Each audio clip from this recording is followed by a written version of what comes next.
There are some stories that don't fit neatly into one category. Not camping stories, not school stories, not stalker stories. Just disturbing moments that happen to real people, in ordinary places, on ordinary nights. A motel room that should have been safe. A message from someone who knew too much. A quiet campsite where someone was watching from the trees.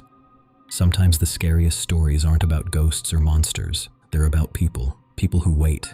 People who follow. People who get closer than they should. Tonight, I'm sharing 3 disturbing true scary stories that prove danger doesn't always announce itself. Sometimes, it knocks softly. It watches quietly. And it waits for you to make one wrong move. So lock your door, check your windows, and let's begin. This happened last fall while I was traveling for work. At the time, I was doing commercial refrigeration repair, which meant I spent a lot of time driving from town to town, fixing walk-in freezers in grocery stores, diners, and small restaurants. Most of the jobs were forgettable. Drive in, fix the problem, sleep somewhere cheap, move on. But this one has stayed with me. I had been sent to a small town in northern Pennsylvania to work on the freezer system at an old family-owned supermarket. The town itself felt half abandoned. A few open businesses, a gas station, a diner, a handful of houses, but mostly dark storefronts, empty buildings, and roads that seemed too quiet once the sun went down. My company booked me a motel on the edge of town. It was the only place nearby with available rooms. I got there a little after 7 p.m. It was one of those old single-floor motels where every room door faces the parking lot. Maybe 12 rooms total. A flickering sign by the road. Dim yellow lights over the walkway. There were only a few cars in the lot. Inside the office, it smelled like burnt coffee and cleaning products. The woman at the front desk was older, probably in her 60s. She was friendly enough, but distracted. While checking me in, she kept glancing through the window toward the parking lot. Not constantly. Just enough for me to notice. When she handed me the key, she said something that immediately made me uncomfortable. "If anyone knocks on your door tonight, don't open it unless it's me or the owner." I kind of laughed because I thought she was joking. She wasn't. She added, "And if you hear anything outside, call the office. Don't go out there." I asked if there was something going on in the area. She said there were sometimes people passing through, drifters, people asking guests for money. She said it casually, like she'd said it many times before. I was tired, so I didn't press it. My room was near the far end of the building, second from the last. The room was clean enough, but old. Cigarette burns on the dresser, dark stains in the carpet, a heater that clicked every few minutes even when it wasn't on. I dropped my bag on the chair, went to the gas station for food, and came back around 8. That's when I noticed the truck. An older dark green pickup was parked 2 spaces away from my work truck. The engine was running, headlights off. Someone was sitting inside. I couldn't see his face clearly, but I could see enough to know he was sitting perfectly still with both hands on the wheel. Not looking around, not checking his phone, just sitting there. I assumed he was waiting for someone. Still, I remember walking faster than normal to my room. For the next hour, nothing happened. I ate, showered, watched videos on my phone. Around 10:30, I got into bed. Maybe 20 minutes later, I heard footsteps outside. At first, I didn't care. It was a motel. People walk past rooms. But then the steps stopped, right outside my door. I waited for a knock. Nothing. I waited for a key in the room next to mine. Nothing. After maybe 15 seconds, the footsteps moved away. A minute later, they came back. Same slow pace. Same stop outside my door. Again, no knock, just silence. Then they walked away. I got up and looked through the peephole. No one. The walkway was empty. I told myself it was probably a drunk guest looking for the wrong room. A little after 11, I was almost asleep when someone knocked. 2 soft knocks. I stayed still. Then it came again. Same rhythm, same pressure. I got up quietly and looked through the peephole. No one was there. That was the first moment I felt real fear. Because the walkway was clear. There was nowhere someone could have gone that quickly without me hearing them. I checked the deadbolt. Then I noticed the curtain by the front window. It was open just slightly. Not enough that I had noticed earlier, but enough that someone standing at the right angle outside could maybe see into the room. I shut it fully and turned off the lamp. For the next half hour, I just listened. Right around midnight, I heard something at the door again. Not knocking, a scraping sound, metal against metal, light, careful. I moved to the door as quietly as I could and looked through the peephole. At first, I saw nothing. Then something shifted low beneath the peephole's view. Someone was crouched in front of my door. I could see the top of a dark cap and one shoulder. They were low enough that if I had looked quickly, I would have thought no one was there. I froze. A few seconds later, the person stood and moved away fast toward the end of the building. I called the office immediately. The woman answered, sounding half asleep and annoyed. But the second I said someone had been crouched outside my door, she went quiet. The first thing she asked was, "Did you open it?" I said no. She told me to stay inside. A couple minutes later, headlights swept across my curtains. A vehicle drove slowly through the lot, paused near the far end, then left. The office called back and said no one was there anymore. She said it was probably someone messing around. I asked if I should call the police. She hesitated, then said, "Unless they came back, there wasn't much police could do."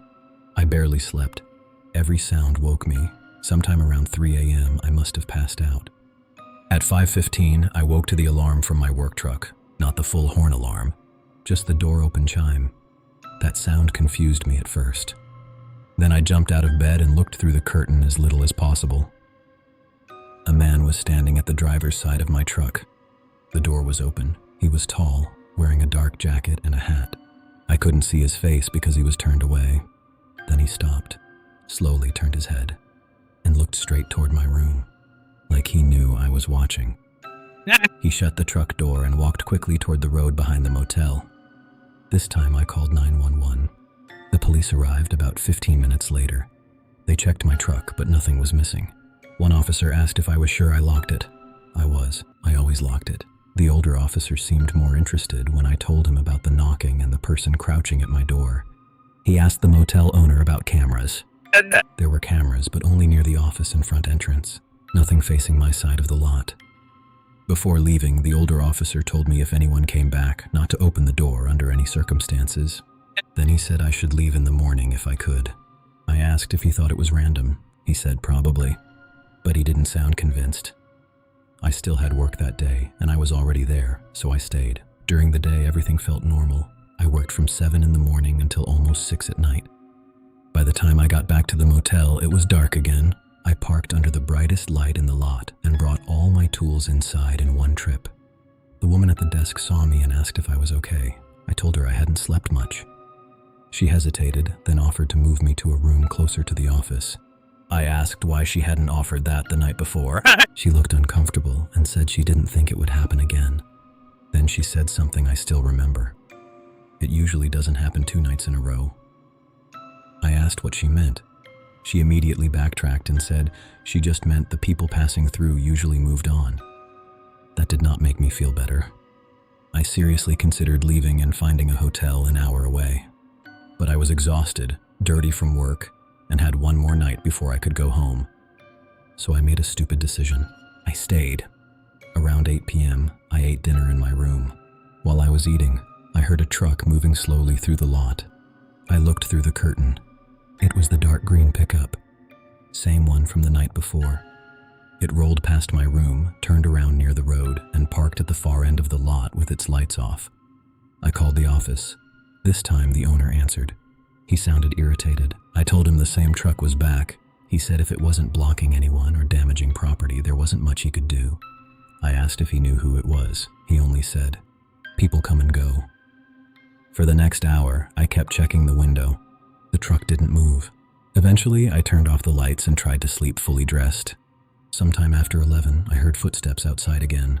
Slow, measured, then came a soft tap, not at the door, at the window. I didn't move. Another tap came, closer to the center of the glass. Then something dragged slowly downward across the window, like a fingernail. I could hear it clearly. The person was standing inches away from where I was lying, and they knew I was inside. I grabbed my phone and started dialing 911. Before I could press call, I heard something from the bathroom. The small frosted window above the toilet rattled. Then I heard something even worse. The room next to mine opened. The door creaked. That room had been empty. I knew it had been empty. Now someone was inside. I crouched near the shared wall and listened. Movement. Quiet movement. Not like someone checking into a room. Like someone trying not to be heard. I called 911 and whispered everything. While I was talking, something struck the shared wall behind my bed. One hard hit, then another lower down, like someone was testing it. Then silence. A moment later, the bathroom window in my room started moving. Not rattling now, opening. I ran to it and shoved it shut with both hands. Something pushed back from the other side, not hard. Just enough for me to feel it. I locked the flimsy latch and backed away. The dispatcher told me officers were almost there. Then I heard movement outside my front door too. More than one person. Then the same soft knock. 2 taps. I grabbed the motel chair and jammed it under the doorknob, even though I knew it probably wouldn't stop anything. Then headlights swept across the curtains. Police. Immediately I heard running, at least 2 sets of footsteps, fast, away from the rooms. The officers found the screen from my front window lying in the bushes. They found fresh pry marks on my truck door, and on the door to the empty room next to mine. Later, the older officer came back and spoke to me privately. He asked if I had posted online about where I was staying. I said no. Then he told me they had seen that green pickup before. There had been other incidents involving men staying alone at that motel for work. Someone trying vehicle doors, someone outside rooms at night. One man claimed he woke up and found his motel door slightly open even though he swore he locked it.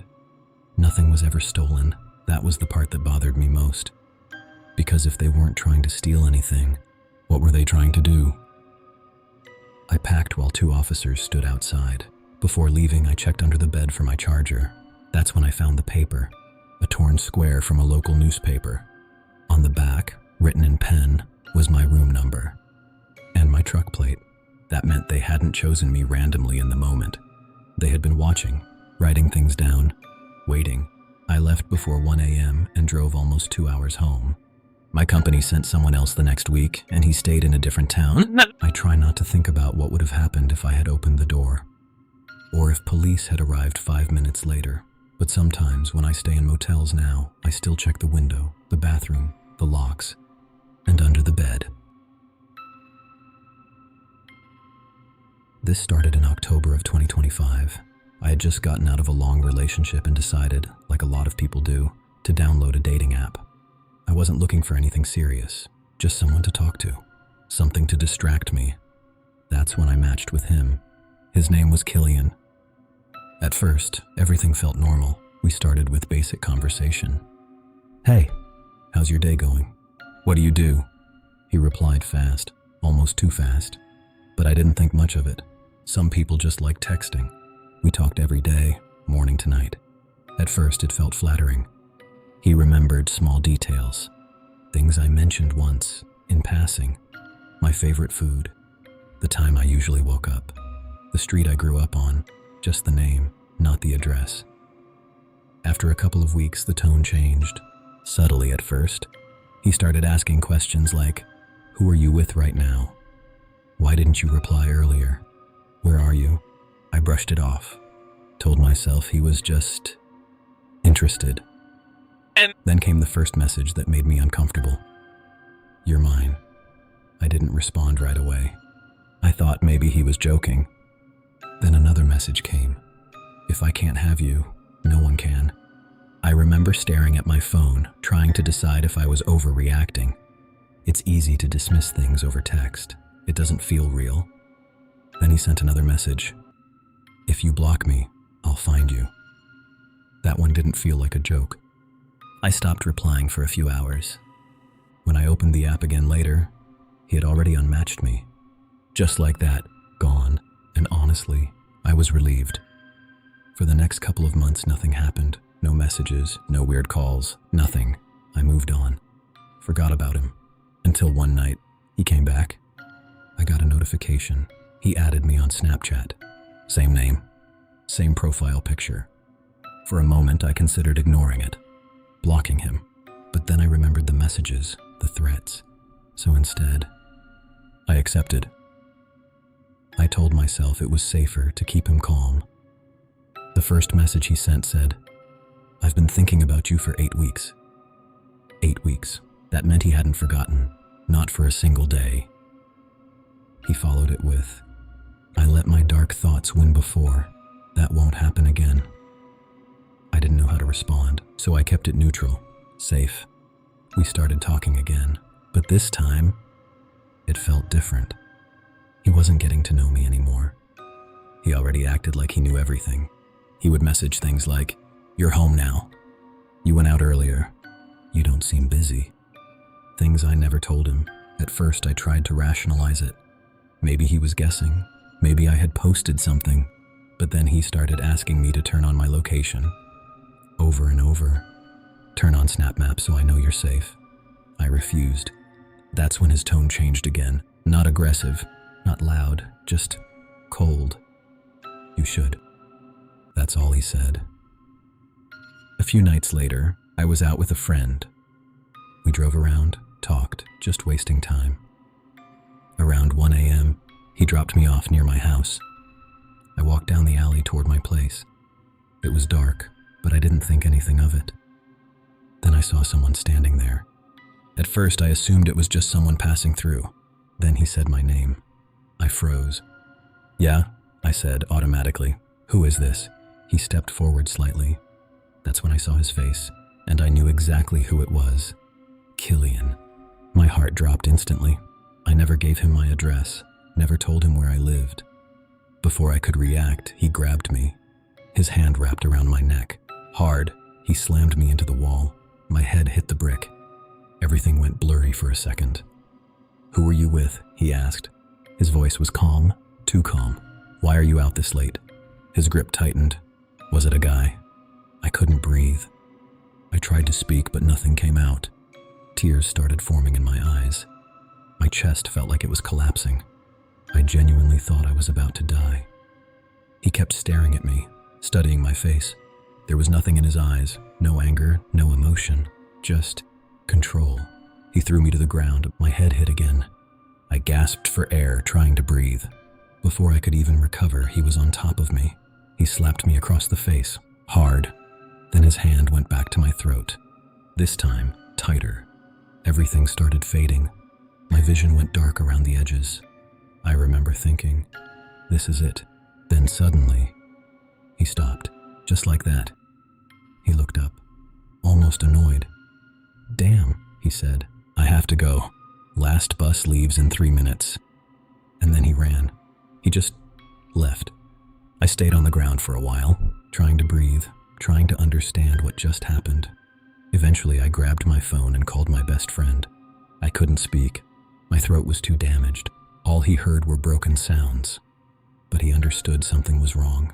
He said he was on his way. I don't remember much after that. I ended up at his place, collapsed on the couch. While I was asleep, he called the police. The next day, I gave my statement. After everything I told them, they didn't treat it like a minor incident. They told me directly, "He intended to kill you." They gave me a personal alarm, a tracking device, something I could press to alert police instantly, because they believed he would come back, and they were right. A few days later, I was followed again. Not by him, by someone else, someone connected to him. If I hadn't been picked up by a friend at the right time, I don't think I would be here, even now. I don't feel safe. He told me once, "I'll always be watching you." And sometimes, when I'm walking alone at night, or I hear footsteps behind me, I still wonder if he is. My name is Mike, and this happened last October. I decided to take a solo camping trip in the Smoky Mountains. I'd been feeling burned out from work, long hours, constant stress, and I just wanted a few quiet days away from everything. No noise, no people, just the woods. I had done solo trips before. Nothing like this had ever happened. The drive took most of the day. A couple hours before reaching the park, I stopped at a small roadside diner, the kind of place that looks like it hasn't changed in 30 years. A few older people sitting at the counter, a waitress who knew everyone by name. I took a seat and ordered a burger. That's when I noticed him. He was sitting a few stools down from me, not doing anything obvious, but every now and then, he would glance in my direction, not turning his head fully, just enough to look at me from the corner of his eye. I told myself it was nothing. I wasn't from around there. Maybe I just stood out. At one point he spoke. "Where you headed?" I told him I was going camping up in the mountains. He nodded slowly, then said something that stuck with me. "Gets real quiet out there at night." I asked what he meant. He just shrugged. That was it. I finished my food, paid, and left. Didn't think about him again, at least, not right away. By late afternoon, I reached the trailhead. It was just a small dirt pull-off. No signs, no other cars. That probably should have been my first warning. But honestly, that's exactly what I was looking for. I grabbed my gear and started hiking in. The trail wasn't difficult, but it was longer than I expected. And by the time I found a decent clearing, the sun was already starting to set. I rushed to set up camp, got the tent up, gathered some sticks, started a small fire. At first, it felt perfect. The crackling fire, the sound of wind through the trees, the quiet. I even made some s'mores. Sat there just enjoying it. Then I heard something. Footsteps. Not animal sounds, not branches snapping randomly. Actual footsteps. On leaves. I looked up, and there he was, standing about 30, maybe 40 feet away, between the trees, just watching me. I couldn't see his face clearly, but I knew he was looking right at me. I called out, "Hey, you all right?" He stepped closer, just enough that the firelight touched him slightly. "Hey," he said, just that one word, nothing else. I asked if he was camping nearby.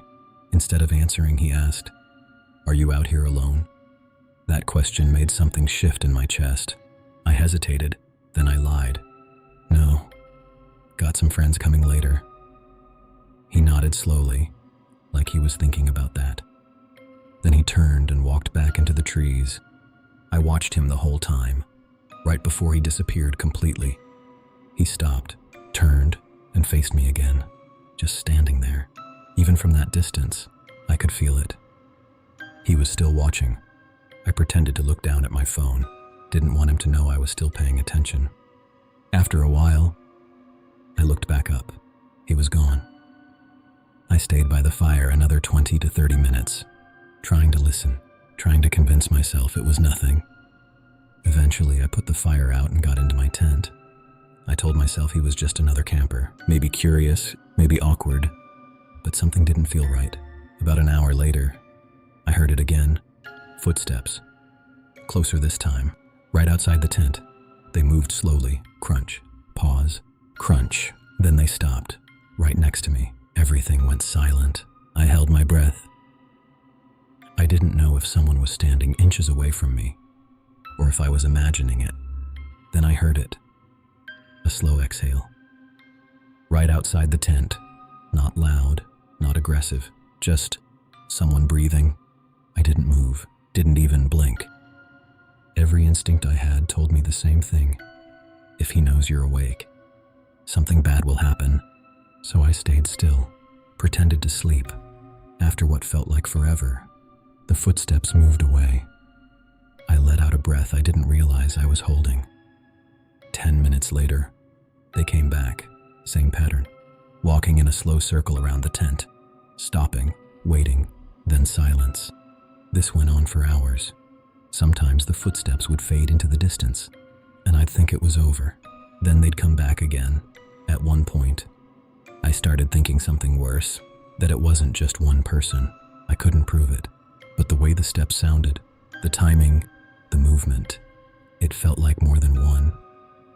Eventually, I noticed something. The inside of the tent was getting lighter. Morning. I hadn't slept at all. As soon as there was enough light, I didn't hesitate. I started packing immediately, hands shaking, rushing. When I unzipped the tent and stepped outside, I heard it. Footsteps. Running, not one set. Multiple. Fast. Moving away through the trees. That's when I knew for sure. I wasn't imagining anything. I grabbed what I could carry and left. Didn't even finish packing. I practically jogged back to the trail. I kept expecting to hear someone behind me. but I didn't. Eventually, I reached my car, locked the doors, sat there. At some point, I passed out. When I woke up, the sun was high. Everything looked normal, and for a moment, I almost convinced myself it had all been in my head. Just fear, just imagination. But then I thought about the gear I left behind. So I made a mistake. I went back. It was daylight. I told myself nothing would happen. I followed the trail, reached the clearing, and stopped. Everything was gone. The tent, the sleeping bag, my supplies, everything. There was no mess, no signs of struggle, just empty ground, like I had never been there. The only thing left was the black circle of ash from the fire. I didn't look for long. I turned around, walked back to my car, and left. I never reported it, never went back, and I've never gone camping alone since. Because sometimes it's not the dark that's dangerous. It's the fact that you're not as alone as you think. If you've made it this far, you already know the pattern. None of these people were looking for danger. They weren't doing anything reckless. They just wanted something simple. A quiet place, a normal night, a break from everything. And yet, every single one of them ended up face to face with something off. Not loud, not obvious, just wrong. That's what makes these stories so unsettling. It's not what you see, it's what you almost see. The figure just out of the firelight. The footsteps that stop right outside your door. The person who shouldn't know where you are, but somehow does. And the worst part, most of the time, you never get answers. No names, no explanations, no closure. Just a feeling that something was there, watching, waiting, and deciding not to act. But what if next time it does? If you enjoyed this video, make sure to like and subscribe for more real, disturbing stories like these. And if you've ever experienced something you can't explain, feel free to share it in the comments. Just remember, sometimes the scariest thing about being alone is realizing you weren't alone at all. Good night.